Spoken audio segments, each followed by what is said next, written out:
Hello everyone. So this is a practice lab session in which I'm going to show you how to secure Kubernetes API access with RBAC policies.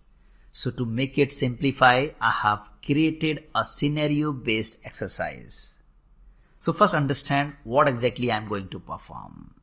So here you can see in this image, we have a Kubernetes cluster which is hosted on a virtual machine, and few users, they are trying to access or manage the cluster. So when you're going to create the user, at that time you can provide the permission to that user as per the requirement. Suppose you want to create a user which can only monitor the resources on a specific namespace. So you can create a user according to the requirement. Suppose you have a requirement that a specific user can create a new pod in a specific namespace. And apart from that, you do not want that user should perform anything on the cluster. So what you can do here, with the help of RBAC, you can provide or allocate the required permissions. So this is one thing. Suppose you are working in a company that runs a Minikube cluster on an AWS Ubuntu virtual machine for development and testing purposes, and multiple applications have been deployed inside the cluster, and your cluster consists of multiple nodes like node 1 and node 2, and each node runs several pods hosted containerized applications.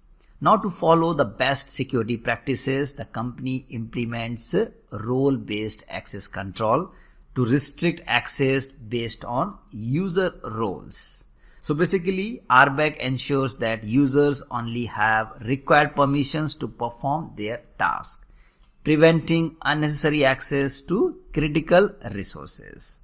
So here you can see in this image, I have created few namespaces with their responsibilities, like dev-namespace.